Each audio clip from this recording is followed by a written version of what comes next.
আসসালামু আলাইকুম দর্শক মন্ডলী, বিটিভির দেশ ও জনপদের সংবাদে আপনাদের সবাইকে আমন্ত্রণ জানাচ্ছি। আমি শাহনাজ পারভিন। আমার সাথে সাংকেতিক ভাষায় উপস্থাপন করবেন শাহনাজ রিতা। চালু হলো টিটি পাড়ায় নির্মিত 6 লেনের রেলওয়ে আন্ডারপাস। জনসাধারণের জন্য খুলে দেওয়ার পর শুরু হয়েছে এই যান চলাচল। ফলে মানুষের দীর্ঘদিনের চরম দুর্ভোগ আর ট্রেন এনে রেল ক্রসিং এ ঘন্টার পর ঘন্টা সময় নষ্টের অবসান ঘটল। শনিবার সকালে আন্ডারপাসটি উদ্বোধন করেন প্রধান উপদেষ্টা প্রতিরক্ষা এবং জাতীয় সংহতি উন্নয়ন বিষয়ক বিশেষ সহকারী অবসরপ্রাপ্ত লেফটেন্যান্ট জেনারেল আব্দুল হাফিজ। এ সময় উপস্থিত ছিলেন অপর বিশেষ সহকারী শেখ মঈনুদ্দিন। আন্ডারপাসটির নিচ দিয়ে 6 লেনের রাস্তার মধ্যে 4 লেনে চলবে যান্ত্রিক যানবাহন। 5 মিটার উচ্চতার গাড়ি নির্বিঘ্নে চলাচল করতে পারবে। আর দুই পাশে রিক্সা, সাইকেলের আলাদা লেনের পাশাপাশি পথচারীদের জন্য রাখা হয়েছে ফুটপাত। এখন থেকে উপরে রেল আর নিচে অন্যান্য যানবাহন বাধাহীনভাবে চলাচল করবে।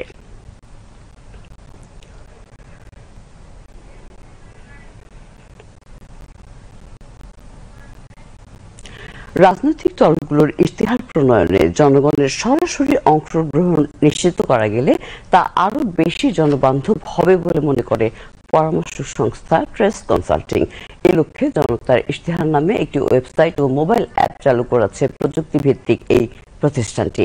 শনিবার রাজধানীর একটি হোটেলে এই উপলক্ষে আয়োজিত সংলাপে অংশ নেন সরকার ও বিভিন্ন রাজনৈতিক দলের প্রতিনিধিরা। তারা 24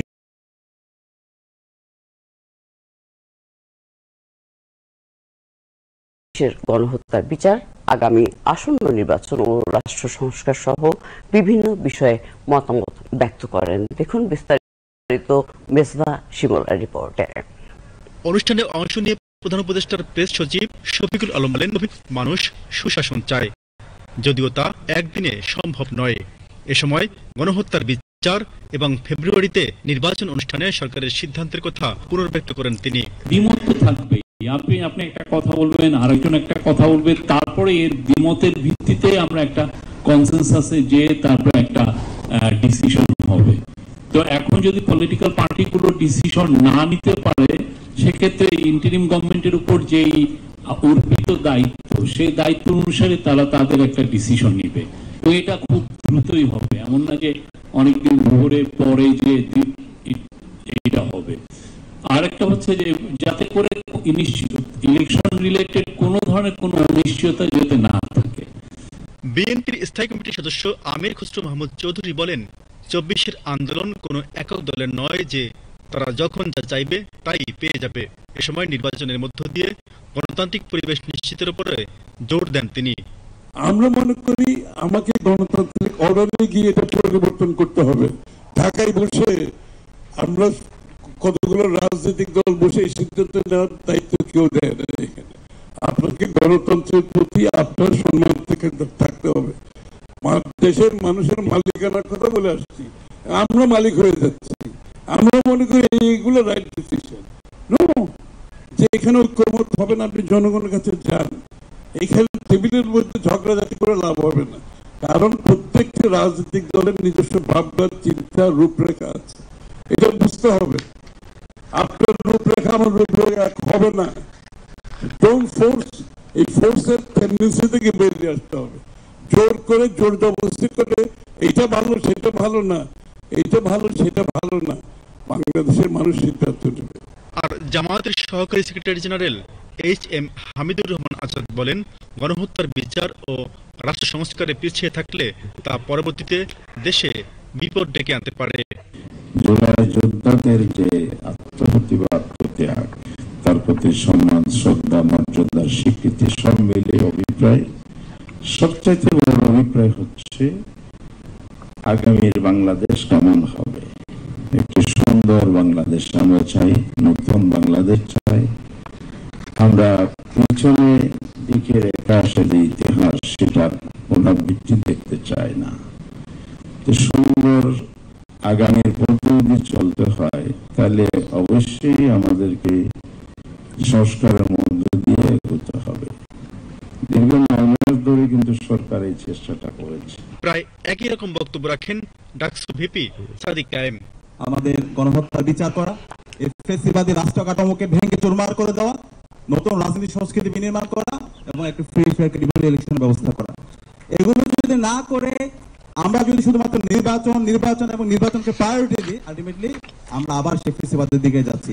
নির্বাচন অবশ্যই দরকার, নির্বাচন নির্ধারিত সময় হবে এবং ঐক্যমত্য কমিশনের রিপোর্ট এসেছে, সেটা যদি আমরা সেটেল না করে সেই নির্বাচনের দিকে যাই তাহলে আমরা আবার প্রতারিত হব। এছাড়া ত্রয়োদশ জাতীয় সংসদ নির্বাচনের জন্য দেশ প্রস্তুত এমন দাবি করে বিপ্লবী ওয়ার্কার্স পার্টি সাধারণ সম্পাদক সাইফুল হক বলেন, সরকার পরিবর্তনের সুযোগটা বন্ধ করে দেওয়া হয়েছিল বলে এরকম একটা রক্তাক্ত অভ্যুত্থান করে জীবন দিয়ে আমাদেরকে একটা ফ্যাসিস্ট রেজিমকে আমাদেরকে বিদায় দিতে হয়েছে। ফলে আমরা বিচার সংস্কার ব্যাপারে যেমন কমিটেড, একই সাথে একটা ডেমোক্রেটিক ট্রানজিশনের জন্য সেই জায়গাটা আমাদের জন্য খুব গুরুত্বপূর্ণ। অনুষ্ঠানে বিকেএমই এর সভাপতি মোহাম্মদ হাতেম প্যানেল আলোচক হিসেবে বক্তব্য রাখেন। শিমুল, বিটিভি নিউজ।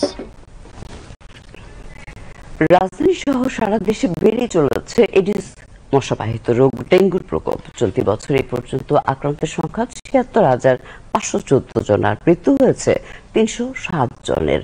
জ্বরের ৪ থেকে ৫ দিন ডেঙ্গু রোগীদের জন্য অনেকটা ভয়ের। জ্বর থাকুক বা না থাকুক, এই সময়টা বড় ক্ষতির কারণ ডেন2 সেরোটাইপ ভাইরাস। এদিকে আবহাওয়ার কারণে ডেঙ্গুর প্রকোপ কমছে না বলে জানিয়েছেন কীট তত্ত্ববিদরা। রয়েছে শরীফুল ইসলামের রিপোর্ট। সারা দেশে এডিস মশাবাহিত রোগ ডেঙ্গুর প্রকোপ কমছেই না। প্রতিদিনই ডেঙ্গুর লক্ষণ নিয়ে হাসপাতালে ছুটে আসছেন আক্রান্ত রোগীরা। সেই সাথে বেড়েছে মৃত্যুর সংখ্যা। স্বাস্থ্য অধিদপ্তরের তথ্য মতে চলতি বছর এ পর্যন্ত মৃত্যু হয়েছে ৩০০-রও বেশি মানুষের, আর আক্রান্তের সংখ্যা প্রায় ৮০,০০০-এর কাছাকাছি। ডেঙ্গু আক্রান্তের সংখ্যা বাড়লেও মশক নিধনে নেই কোনো আয়োজন।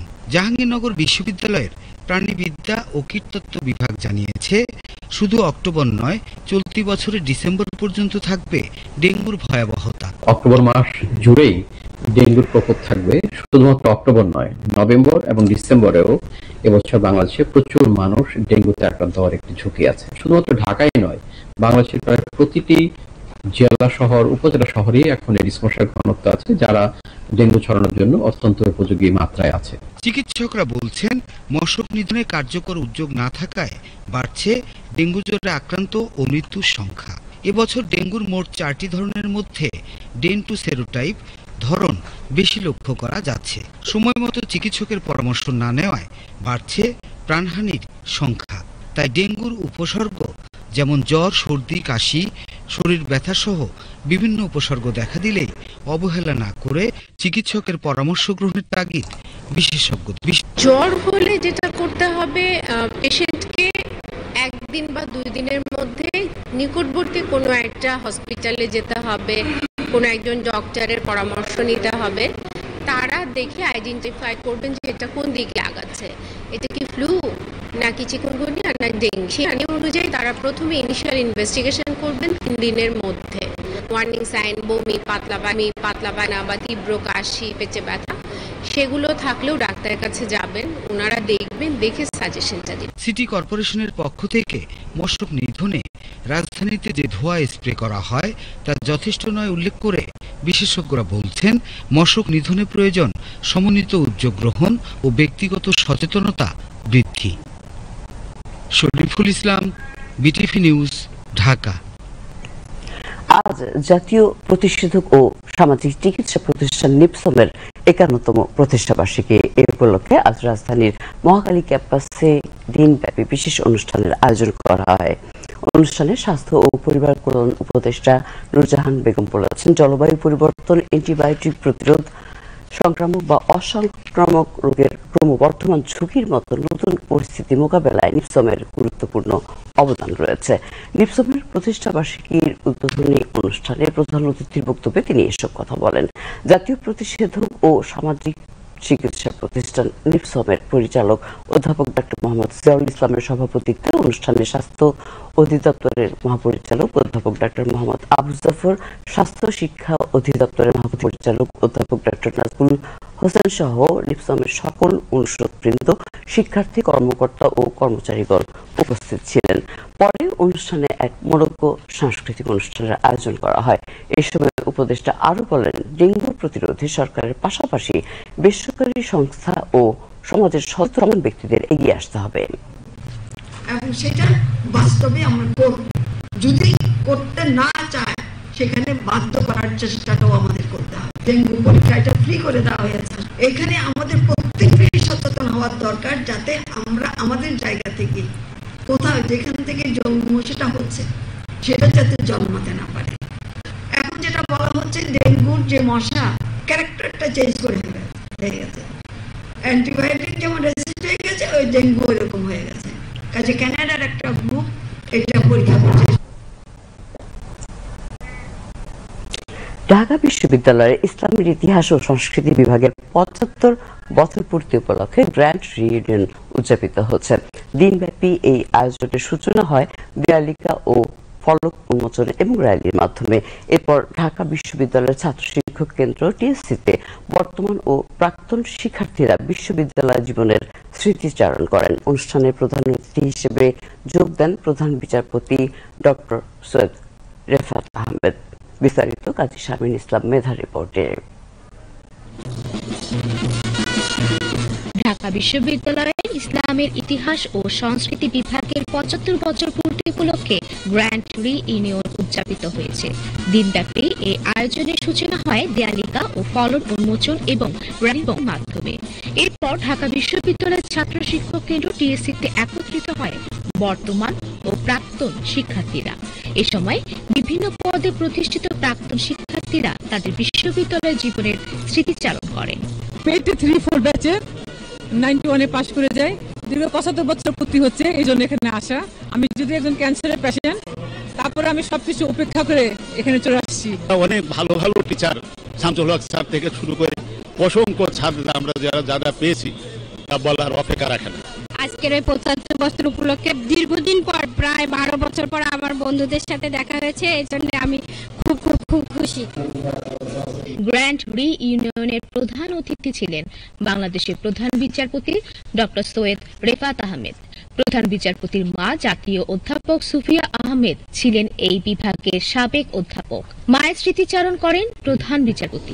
My mother speaks of the heady days of the late 1940s, when she found herself doing rather well in her intermediate examination. She was ranked 8th among the successful candidates, securing a letter in Islamic history and culture to boot. বিশ্ববিদ্যালয় উপাচার্য নিয়াজ আহমেদ খান জানান, সমাজের বিভিন্ন ক্ষেত্রে অসামান্য অবদান রেখে চলছে ইসলামের ইতিহাস ও সংস্কৃতি বিভাগ। এছাড়া বিশ্ববিদ্যালয়ের অ্যালামনাইকে আরো কার্যকর ও শক্তিশালী করার উদ্যোগ নিয়েছে বিশ্ববিদ্যালয় প্রশাসন। So I see this event to be a celebration of institution building.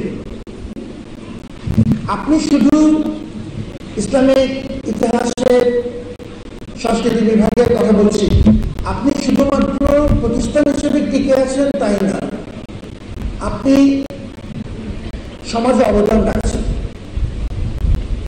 You have left an imprint as you walk the history. This is one of the most reputable components of the University of Dhaka. সমিতির সভাপতি অধ্যাপক শবনব শেহরাজ চৌধুরী, ৭৫ বছর পূর্তি উদযাপন কমিটির আহ্বায়ক অধ্যাপক doctor Abdul বাসির। পরে বিভাগের কৃতি শিক্ষার্থীদের সংবর্ধনা ও বৃত্তি প্রদান করা হয়।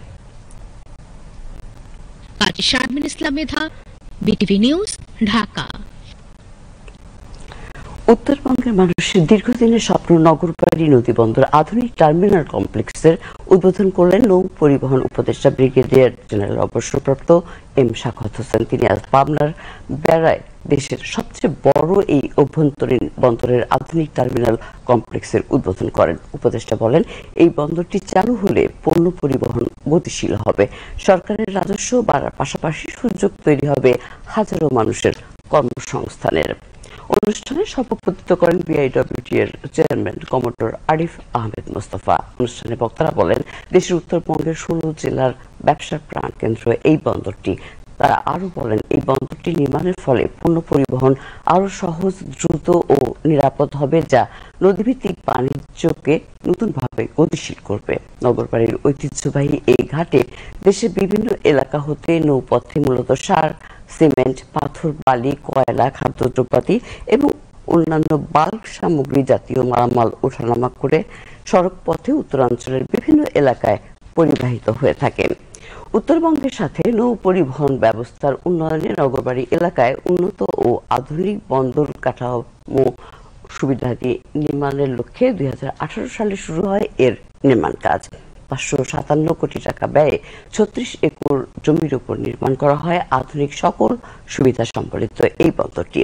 অনুষ্ঠানে বন্দর ব্যবহারকারী, জাহাজ মালিকগণ সহ বিভিন্ন মন্ত্রণালয়ের কর্মকর্তাগণ উপস্থিত ছিলেন।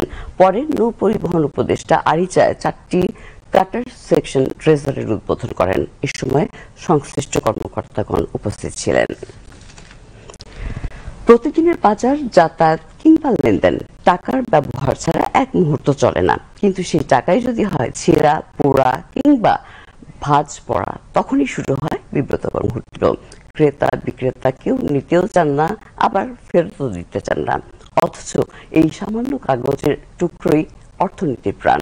ছেঁড়া টাকার এই ব্যবহারিক ঝামেলার ও সাধারণ মানুষের ভোগান্তি নিয়ে আরো বিস্তারিত থাকছে আলাউদ্দিন মজুমদারের প্রতিবেদনে। প্রতিদিনই জীবনযাপনের গতিপথ নির্ধারিত করে আর্থিক লেনদেন। সেই লেনদেনে 10 ও 20 টাকার নোটটি সবচেয়ে বেশি ব্যবহৃত হয়। তবে মানিব্যাগের কোণে চুপচাপ পড়ে থাকা ছেঁড়া নোটগুলো যেন এক একটা গল্প। ছেঁড়া বা পোড়া হলে সেই নোটটি হয়ে ওঠে লেনদেনে বাধা। দোকানে, রাস্তায় কিংবা রিক্সা ভাড়ায় সবাই যেন এড়িয়ে চলেন এমন নোটগুলো। 10 টাকা 20 টাকা তো এখন বাজারে গেলে দেখা যায় আমার পকেটে যে টাকাটা থাকে সেই টাকাটার এমন অবস্থা হয় যে আমি যখন দোকানদারকে এটা দিতে যাই তখন দোকানদার সেটা নিতে চায় না। আবার দোকানদার যখন ওই টাকাটা আমাকে ব্যাক করে, বিশেষ করে 10 টাকা আর 20 টাকা, তখন দেখা যায় এমন অবস্থা যে আমি রিক্সা ভাড়া দিব বা কোথাও যাব, তারাও এটা নিতে চায় না। এটা সরকারের উচিত চেঞ্জ করা। দৈনন্দিন বাজারে কেনাকাটার সময়ে এই সমস্যার সম্মুখীন হতে হয় সবচেয়ে বেশি মানুষকে। কখনো দোকানদার ফেরত দেন ছেঁড়া টাকা, আবার কখনো গ্রাহক নিজেই অস্বস্তিতে পড়েন। ইদানিং 10 টাকা, 5 টাকা, 20 টাকার নোটগুলি ছেঁড়া পাটা থাকে, অনেকটা পুরানো থাকে, লাট থাকে। তাছাড়া এখন দেখা যাচ্ছে 10 টাকা 20 টাকা কোনার ভিতরে একটু পোড়া থাকে, যেটা নিয়ে আমরা একটু এক্সচেঞ্জ করতে অনেক অসুবিধা হয়। এমন ছেঁড়া নোটের বিড়ম্বনা শুধু বাজারেই নয়, রাস্তায়, হোটেলে, রিক্সা ভাড়াতেও দেখা যায় এর প্রভাব।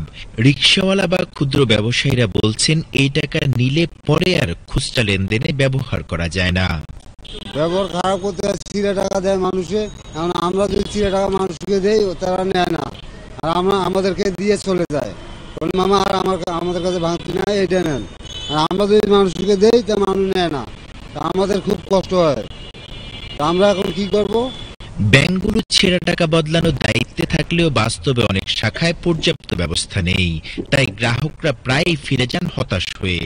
তবে ব্যাংক কর্মকর্তারা বলছেন, এত পরিমাণ ছেঁড়া টাকা জমা পড়ে তা নিয়ে রীতিমতো তারাই বিব্রত। তারপরে 100 টাকা 50 টাকা এই ছোট নোটগুলো আমাদের নিতে খুব বিড়ম্বনার শিকার হয়।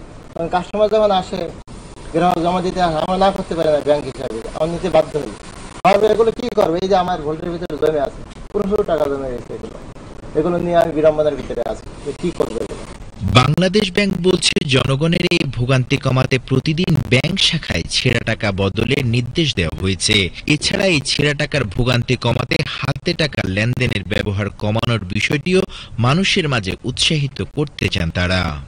10, 20 এবং 50 এই তিনটি নোটের প্রচলন সবচেয়ে বেশি হয় এবং এই নোটগুলোর হাত বদলও বেশি হয় এবং বাজারে এই নোটগুলোর কন্ডিশন সবচেয়ে মলিন। অর্থাৎ এই নোটগুলো যাতে দ্রুত আগে মার্কেটে আসে 1500 টাকার আগে, সেই চেষ্টাটা আমরা গ্রহণ করছি। কারণ 1500 টাকার মাধ্যমে বড় ধরনের যে লেনদেনগুলো হয় সেগুলো কিন্তু আমাদের ক্যাশ লেনদেন হয় না। সেগুলো আপনি একটা ফ্ল্যাট কিনবেন, জমি কিনবেন, দোকান কিনবেন, এগুলো তো আর ক্যাশ হচ্ছে না, চেকের মাধ্যমে বদল হচ্ছে। অতএব ওই নোটগুলোর চাইতে 10, 20, 50 টাকার নোটের এই মুহূর্তে চাহিদা অনেক বেশি এবং সেটা বাংলাদেশের মাথায় রেখে তাদের উৎপাদন ত্বরান্বিত করার চেষ্টা করছে। একটা ছেঁড়া টাকার দাগ যেন কখনোই না থামায় মুদ্রার গতি, কারণ কাগজের এই টাকাই দেশের অর্থনীতির রক্তধারা। 10 টাকা 20 টাকার নোটগুলো আমরা দৈনন্দিন আমাদের ব্যবহারিক কাজে লাগে, তবে এগুলো ব্যবহারে আমরা ছেঁড়া টাকার কারণে আমাদের বিড়ম্বনায় পোহাতে হয়। তবে এই টাকাগুলো তৈরিতে অনেক মূল্যমান দিয়েই তৈরি করতে হয়। ব্যাংক সংশ্লিষ্টরা